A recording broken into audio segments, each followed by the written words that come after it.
Kafka Metamorphosis, poetic adaptation, मंजूम तर्जुमा, पहला बाब। उठो ग्रेगर सामसा उठो, उठो ग्रेगर सामसा उठो, अगर तुम उठ सको तो ख्वाब के बिस्तर से उठो, नाश्ता कर लो। ग्रेगर सामसा, क्या बेच कर सोया है जो उठता नहीं, ऐसा कभी होता नहीं है जब उसे कुछ बेचना होता है उठता है, यही सालों से होता है। ग्रेगर आज कमरे से न जाने क्यों नहीं निकला है, इसका क्या सबब है। ग्रेगर सामसा को तन बदन का होश कब है। ग्रेगर सामसा, पहली सदा आने से पहले उठ चुका है और दरवाजे तक आने की मुशक्क़त झेलने का सोचने में अपने कीड़ा बन के उठने पर ताज्जुब कर नहीं पाया है। उसके इस बदन के भी कई पुर्जे अभी ताबे नहीं उसके, जिन्हें अपना बनाने अपनी मंशा पर चलाने की तमन्ना में मुखिल होती सदा। उठो ग्रेगर सामसा उठो। ग्रेगर सुन रहा है, ग्रेगर सुन रहा है। ग्रेगर बोलता है, भिन भिनाता है और अपनी भिन भिनाहट और दरवाजे पे होते शोर दोनों को समझता है मगर कुछ कर नहीं पाता। ग्रेगर मर नहीं पाता, उसे कमरे के दरवाज़ों से आवाज़ें बुलाती हैं। ग्रेगर सामसा की वालिदा रोने ही वाली हैं। बहन वालिद सभी ताख़ीर का बाइस समझने और समझाने से कासिर, पूछने वाले को इतना ही बता पाते हैं कि कोई सबब है। जब सबब, दरवाज़ा, मुंह सब साथ खुल जाते हैं, कीड़ा सामने आता है, सारे खौफ खाते हैं। जब सबब, दरवाज़ा, मुंह सब साथ खुल जाते हैं, कीड़ा सामने आता है, सारे खौफ खाते हैं, मगर पहचान जाते हैं कि जिसका खौफ है वो खुद ग्रेगर सामसा है। पूछने वाला तो उल्टे पांव घर से भाग जाता है, मगर ताख़ीर से निकला हुआ कीड़ा ग्रेगर सामसा हाय कहाँ जाए, कहाँ जाए जब उसकी रेलगाड़ी जा चुकी है और उसमें नौकरी उसकी। ग्रेगर सामसा नौकर है, अपने बाप का नौकर, जिसे आराम से लेटे अभी 1800 कुछ दिन हुए हैं और इन सारे दिनों के कर्ज की किस्त रोज़ाना ही दोनों सामसाओं में किसी भी एक को भरनी पड़ेगी। कोई 1800 कुछ दिन ग्रेगर सामसा को नौकरी करनी पड़ेगी, मगर ये बात किसको कौन समझाए। सो घर वालों की हैबत भाड़ में जाए। ग्रेगर सामसा दरवाज़ा छोड़े, नौकरी पकड़े और अपनी वालिदा के सामने यूं धप से गिर जाए कि वो हैबत से जम जाएं और उनकी सांसें थम जाएं। धपाधप उसके वालिद उसको कमरे में धकेलें, सुबह के अखबार से पैरों से ठेलें।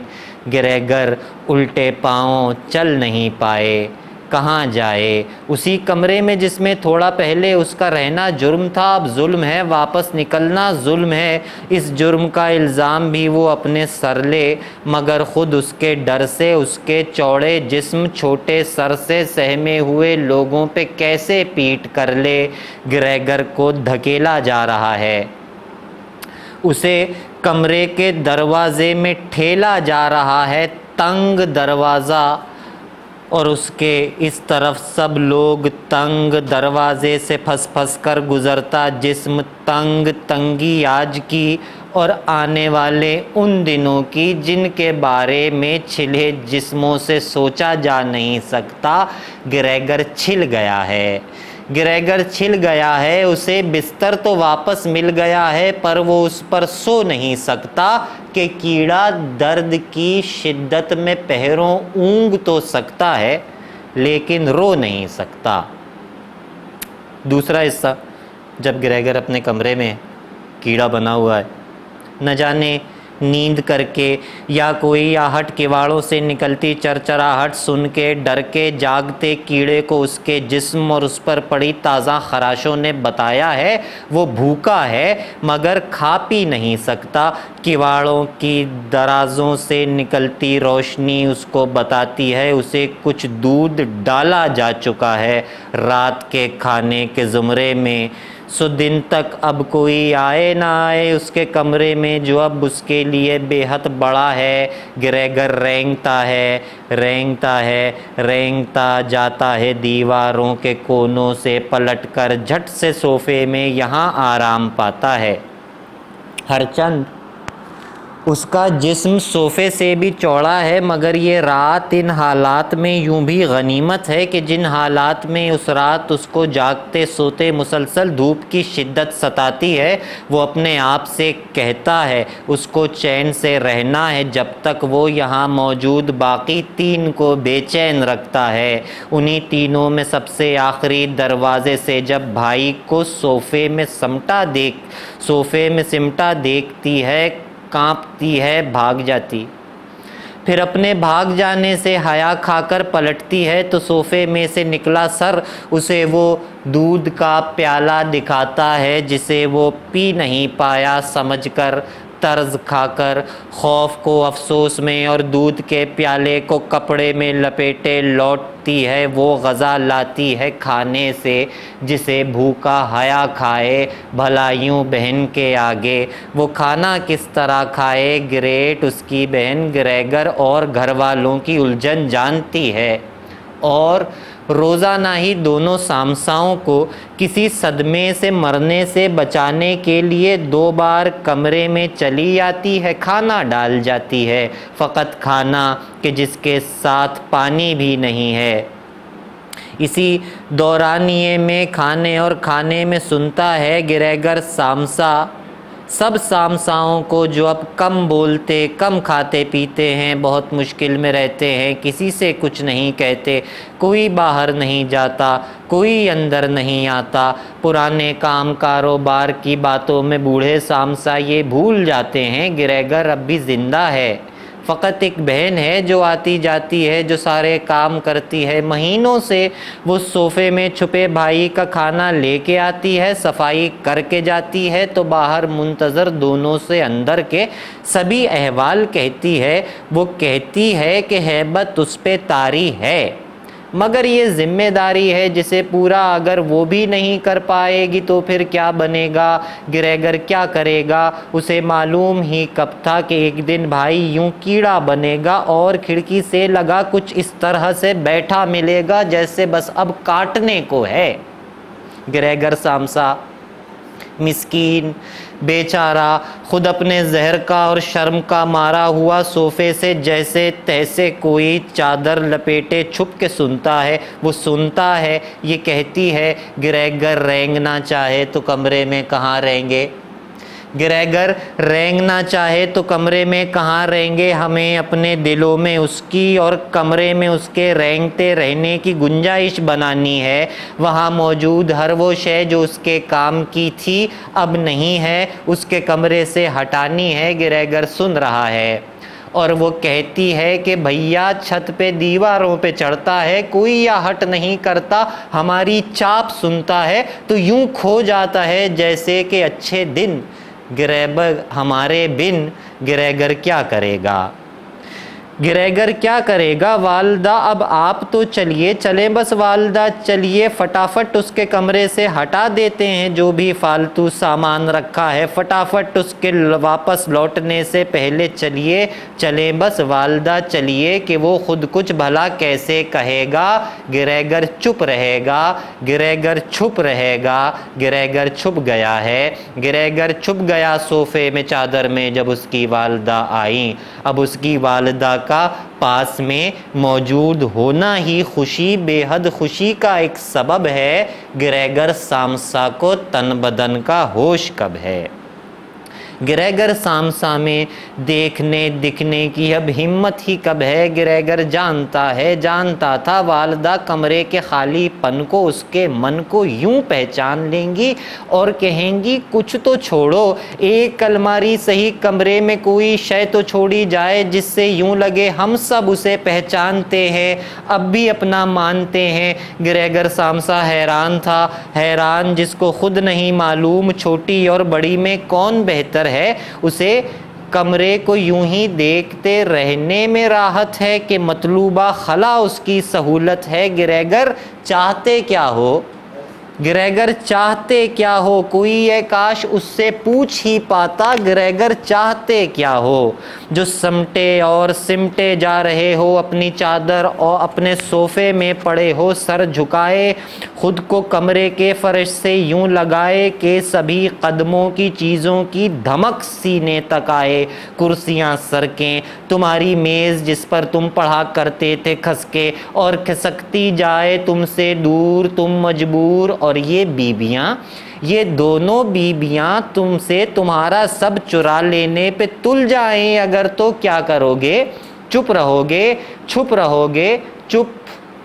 ग्रेगर सोचता सोफे से चादर से निकलकर बीच कमरे में पड़ा है और दोनों मेज़ खिसकाकर कहीं बाहर खड़ी सस्ता रही हैं। ग्रेगर सोचता है कुछ तो रखे अपने हक से, अपने हक में पास अपना कुछ तो रखना ही पड़ेगा, चाहे एक तस्वीर हो।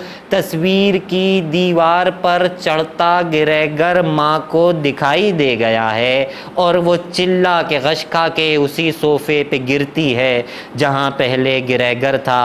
बहन गुस्से में कमरे से निकलती है, ग्रेगर उसके पीछे पीछे और माँ बेहोश कमरे में। बहन पानी की छोटी शीशियाँ लेने निकलती है, ग्रेगर इसके पीछे पीछे पीछे रेंगता चलता मचलता उसको काफ़ी कुछ बताना चाहता है, भिन भिनाता है मगर रह जाता है कमरे से बाहर जब पलटती है बहन माँ की तरफ और बंद दरवाजे के अब की बार इस जानिब ग्रेगर सामसा कमरे से बाहर रेंगता है, भिन भिनाता है, कभी दीवार चढ़ता है उतरता है, कभी छत से लटकता है, मगर एक और दरवाजे की दस्तक सुन के घबराते ग्रेगर सामसा का धप से गिर जाना तो उससे भी अजब है। ग्रेगर सामसा को तन बदन का होश कब है।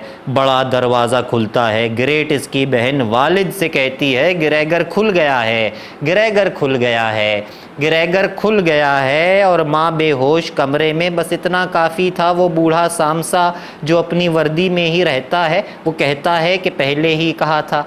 ग्रेगर बाप से डरता है, दरवाजे से लगता है तो बूढ़ा बाप जिसको एक इकलौते जवां बेटे की कीड़ा बन के ऐसे रेंगते रहने का, औरों को डराने का गमो गुस्सा सताता है, ग्रेगर को भगाता है। ग्रेगर रेंगता है, रेंग कर दीवार चढ़ने की नामाकूल हरकत से वो खुद को बाज रखता है।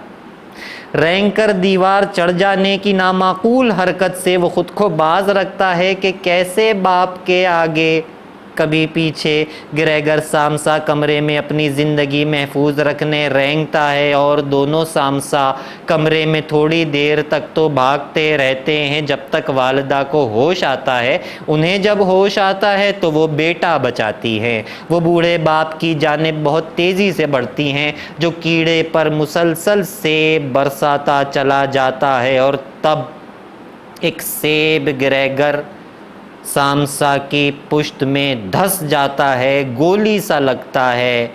ग्रेगर तिल मिलाता है, ग्रेगर मरने वाला है। आखिरी हिस्सा ज़ख्मी हो जाता है, उसको सेब पीठ में गड़ जाता है, इसकी मरने वाला। ग्रेगर मर नहीं पाता, कीड़ा है।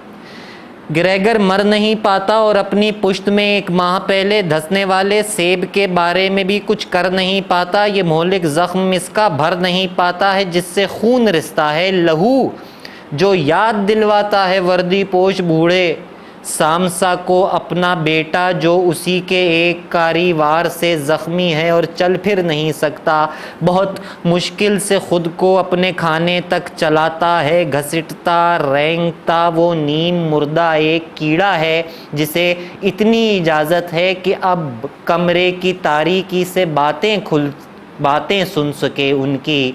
ग्रेगर चल नहीं सकता, ग्रेगर चल नहीं सकता, वो दरवाज़ा खुला रखने लगे हैं, अब ग्रेगर चल नहीं सकता, वो दरवाज़ा खुला रखने लगे हैं, अब ग्रेगर चल नहीं सकता, चल नहीं सकता है। सुनता है कि उसकी बहन बूढ़ी माँ के आंसू पोंछकर वर्दी में लपटे बाप का बिस्तर लगाती है, जहां वो खुद नहीं जाता। बहन का नौकरी करना ग्रेगर को नहीं बाता, वो अब कुछ भी नहीं खाता। बहन की नौकरी कमरे को गंदा रहने देती है कि इस जंजाल में गुर्बत में फुर्सत कब किसे है जो ग्रेगर की तरफ देखे, जिसे देखा नहीं जाता कि अब तो घर में बिकने को भी कुछ बाकी नहीं है। हाँ, मगर ये है कि अब तक उसको खाना डाला जाता है, फ़कत खाना के जिसके साथ पानी भी नहीं है। अब पुरानी नौकरानी भी नहीं है, कोई बुढ़िया है जो अब घर आती जाती है। ग्रेगर तंग है, गुस्सा है, झुंझलाया हुआ है और दीगर सामसाओं को ख़बर इसकी नहीं। अब कोई उसकी बहन से कुछ पूछता है, उसके बारे ना किसी को वो बताती है, मगर बस आते जाते उसको खाना डाल जाती है। किसी को उसके कमरे में फटकने भी नहीं देती है। माँ से लड़ती रहती है कि अब उनका वहाँ जाना किसी के वास्ते बेहतर नहीं। अंदर कोई हैवान रहता है, कोई शैतान रहता है, मगर शैतान से बुढ़िया नहीं डरती, वो डरने के लिए बूढ़ी बहुत है। मगर शैतान से बुढ़िया नहीं डरती, वो डरने के लिए बूढ़ी बहुत है। फिर इसे क्या कोई भी हैवान हो, शैतान हो, वो बूढ़ी जो नहीं डरती है घर के काम करती है। इन्हीं कामों में घर की फालतू चीज़ों को कमरे में वो ऐसे फेंक जाती है कि कमरा कोई कूड़ा दान हो जैसे। कमरा तो कभी का भर चुका है। ग्रेगर इतने कूड़े में कभी जो अब अज खुद भी कूड़ा है, ज़रा जुम्बिश भी करता है तो कुछ सामान हिलता है। ग्रेगर जो बहुत मुश्किल से चलता फिरता है, कहीं फिरता है तो चीज़ें चलाता है, हिलाता है, हिलाने में चलाने में ग्रेगर हाँप जाता है। और ऐसा हाँप जाने पर उसे उस बंद दरवाज़े खुली खिड़की की कोई फ़िक्र होती है, ना खाना याद आता है। कभी बूढ़ी उसे थोड़ा सताती है, मगर घर भर में अब तो फालतू सामान इतना है कि कचरे दान में मानूस चीज़ें और तस्वीरें दिखाई दे रही हैं। दिखाई दे रहा है घर में जो मेहमान आए हैं वो पहली बार आए हैं, किराएदार आए हैं, वो 2 कमरे किराए पे दे देते हैं। किराएदार आए हैं, वो तीनों एक जैसे हैं, सफाई और बहुत से बाल रखने वाले। तीनों मेज़ पर खाते हैं और बिस्तर में सोते हैं। बहन बिस्तर लगाती है, ग्रेगर को चबाने खाना खाने की चपाचप तंग करती है। चपाचप में कभी वालिद गुजरते हैं तो तीनों एहतरामन उठ तो जाते हैं, मगर मिलने नहीं आते। निडर बुढ़िया के हाथों सामसा का बंद दरवाज़ा खुला छोड़ा गया है। क्या गज़ब है! ग्रेगर सामसा को तन बदन का होश कब है? ग्रेगर सामसा को बंद दरवाज़े के खुलने की खबर उस वायलन ने दी जिसे सुनकर खड़े हैं कान तीनों मेहरबानों के। खबर मिलने से पहले ही ग्रेगर जा चुका था। ग्रेगर अपने दरवाजे से बाहर आ चुका था। कान जो अब वायलन की धुन से उकताए हुए थे, बंद थे। इन बंद कानों और जूतों से ग्रेगर सामसा बस वायलन की धुन पे खिंचता आ रहा है। वायलन वाली से कहना चाहता है, वायलन वाली। ग्रेगर सुन रहा है, ग्रेगर सुन रहा है, कोई सुनता नहीं, लेकिन ग्रेगर सुन रहा है और हमेशा सुनने वाला है, हमेशा सुनने वाला। ग्रेगर वायलन वाली का रखवाला। ग्रेगर वायलन की धुन पे सर धुनता खिसकता जिस किराएदार की नज़रों से गुजरा है वो कहता है ग्रेगर रेंगता है। यहाँ कोई भला कैसे रहे जहाँ ऐसे ग्रेगर रेंगता है। यहाँ कोई भला कैसे रुके जहाँ ऐसे गिरहगर रेंगता है, न जाने कैसे कचरा दान से बाहर निकल कर आ गया है। गिरहगर आ गया है, गिरहगर आ गया है और किराया खा गया है। किराएदार वापस जा रहे हैं और बहन गुस्से में है, चिल्ला रही है और कहती जा रही है, सोचना होगा, हमें कुछ सोचना होगा, ये सब कुछ चाट जाएगा, इससे पहले हमें कुछ सोचना होगा। गिरहगर तिल मिलाता है, गिरहगर कचरेदान को वापस सरकता है और वो इस हालत में अपनी सांस जितना फासला बिन वायलन की धुन न जाने किस तरह से तय करेगा, गिरहगर तय करेगा।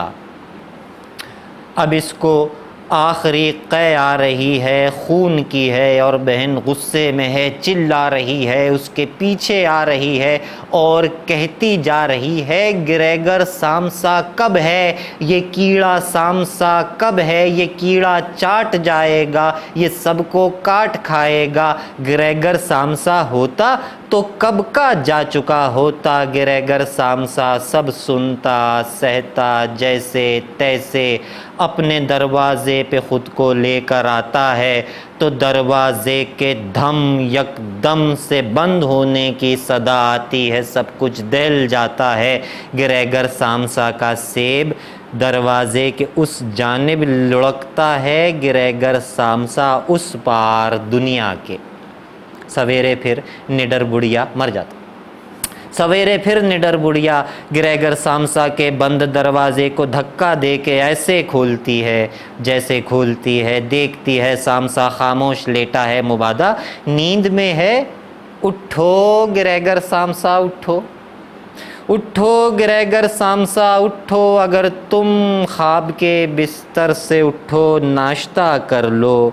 गिरहगर सामसा को एक झाड़ू से उठाया जा रहा है, गिरहगर मर गया है। खबर फैली गिरहगर मर गया है, उसके मुर्दा जिस्म पर अफसोस करती बहन कहती है, गिरहगर कैसा दुबला पतला बल्कि चपटा है, कई हफ्तों से जैसे कुछ ना खाया हो, ज़मीन के साथ चिपका जिस्म ठंडा पड़ चुका है, ये कीड़ा मर चुका है। किराएदार कहते हैं, जिन्हें अब नाश्ते की मेज़ पर इन सामसाओं ने बिठाना ही नहीं है, ज़रूरत ही कहाँ है कि कुदरत मेहरबान है आज तीनों सामसाओं पर, जिन्हें दो होने की जल्दी पड़ी है।